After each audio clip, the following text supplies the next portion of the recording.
Welcome back. Health Minister Mary Isaac says her ministry is in the final phase of transitioning to the Owen King EU Hospital. The ministry is receiving assistance in that regard from French counterparts. Health Minister Mary Isaac has provided an update on the transitioning from the Victoria Hospital to the Owen King EU Hospital. Back in March, the leader of the opposition held a press conference near the hospital and railed against what he said was secrecy surrounding the hospital's transitioning plans.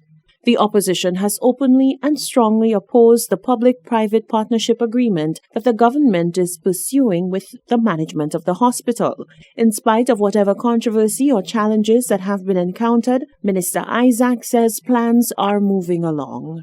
You know, the most difficult part will be to remove the patients from Victoria Hospital into OKEU because you are dealing with sick people and everything has to be in place. So this is the last part of the transition that we are waiting to do right now. As we speak, we have a team from Martinique on island who are assisting with the transition in as well. The minister says while she understands the anxiety to have the Owen King EU Hospital fully operational, it has to be done right. She begs the patience of the public for a little while longer. Transition is not something that happens in one day. It's something that happens over time, and depending on what section of the hospital that you are moving, you have to ensure that you have certain things in place. Right now, we are waiting to move just the patients, and that will be the end of the transition. The patients, and whatever else is left to be moved, because some of the things we cannot move right now. For instance, the balance of the lab services. While you have patients in the hospital, you cannot remove the entire lab services. Also, pharmacy is another example of something you cannot remove in its entirety. So once we can move the patients, everything else will go together with that move, that final move. The Owen King EU Hospital is the largest infrastructural project ever executed by the European Union in the Eastern Caribbean. The ultra-modern treatment and care facility was funded to the tune of EC $167 million. Those who oppose the government's planned PPP arrangement say it will allow a foreign management team to make a profit off this gift to the St. Lucian people. The government, for its part, says it has to develop strategies and policies for the sustainable financing of the health institution. The new executive board of Holiday Taxi Limited was elected in May of 2019. As the tenure of the new board continues, the executive members are praising the approach taken to alleviate some of the issues they say plagued their operations. With past President Lucien Joseph no longer at the helm of leadership, board members have voiced their approval as well as that of their shareholders with the current path that the business is on. Solange Alfred reports. Holiday Taxi Limited representatives say since the appointment of the new executive, it has been smooth sailing for members of the organization. Assistant Secretary Constantius Fossois says, though past President Lucien Joseph remains a member of Holiday Taxi Limited, he has not shared his expertise with the new executive, rather allegedly seems to be working against the efforts of the organization. The former president doesn't talk to none of the board members. He's upset because he was removed by the shareholders and he doesn't talk to most of the shareholders. The former president have been on a campaign to go after every contract that this present company have. The former president insists that if he's not the president, he will mash up the organization. But it will not, because we have good men and women who understand and will work hard to bring this company to a higher level. Meanwhile, Public Relations Officer for Holiday Taxi Limited, Anthony Richard, says the appointment of the new executive has lent itself to a new approach in management style where every member is treated fairly. The new board has changed. Okay, so far I must say we're working in a different environment, okay, with the new board, and especially I must say hats off to the president. We have so far he's doing a good job, a very, very good job. So far, all the drivers are very much happy with what's happening. At one time, people was like coming here and they're not sure whether they would get a job for the day. But so far, I think everybody's satisfied and everybody's happy. At one time, people's job would have been selected as to who's supposed to be going with it and who's not supposed to be working for the day. But so far that has changed. Everybody come here and everybody works on a straight line.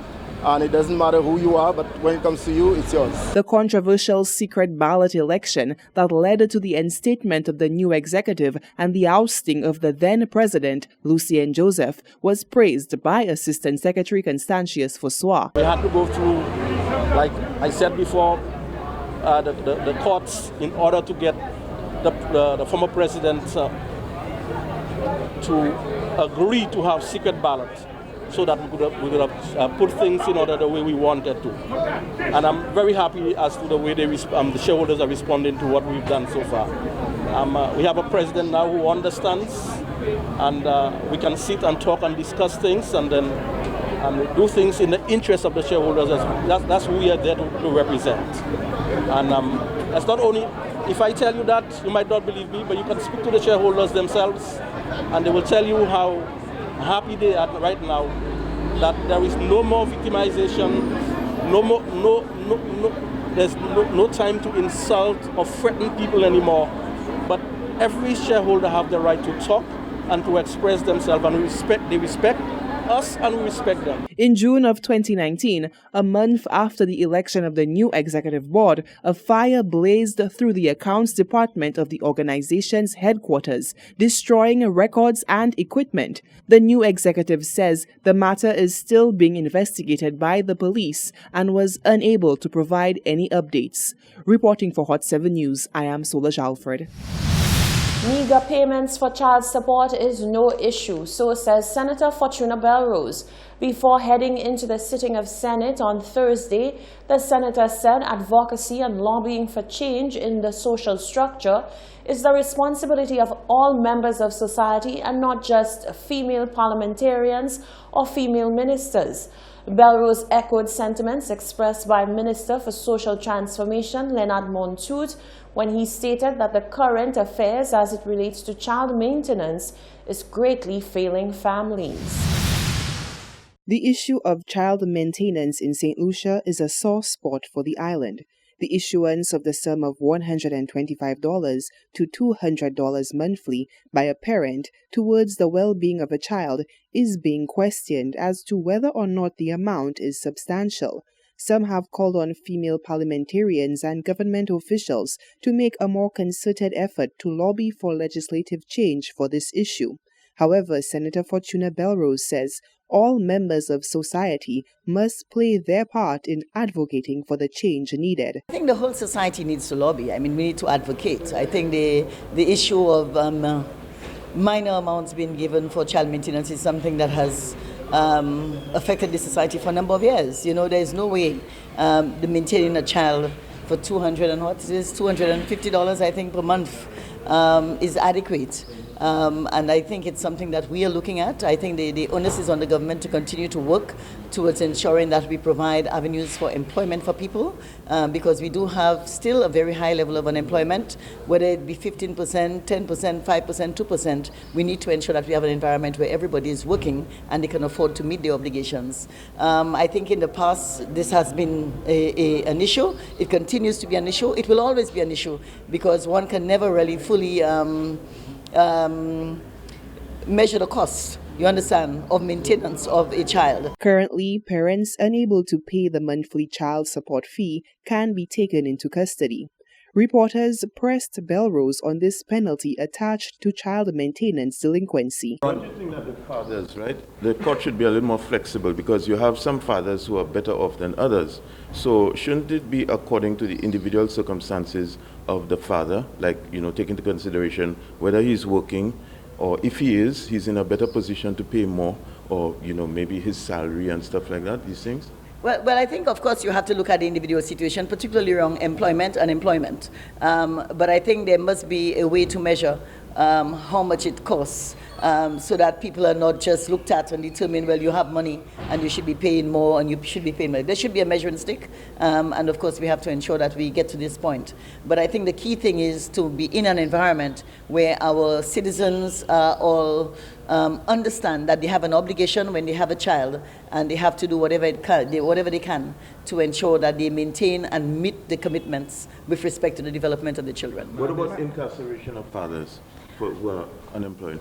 Well, they're unemployed, so I don't think that is the best way, to handle the situation. What we need to do is to look at areas where we can provide support to enable them to get out of that mess, because already they cannot afford, they're unemployed. I don't think incarcerating them would be the issue. I think we need to find different ways to enable them, whether it be through a community service program, to be able to get them, to understand that they have that obligation. Belrose says in the past, extended family structures helped in softening the blow of single-parent child care.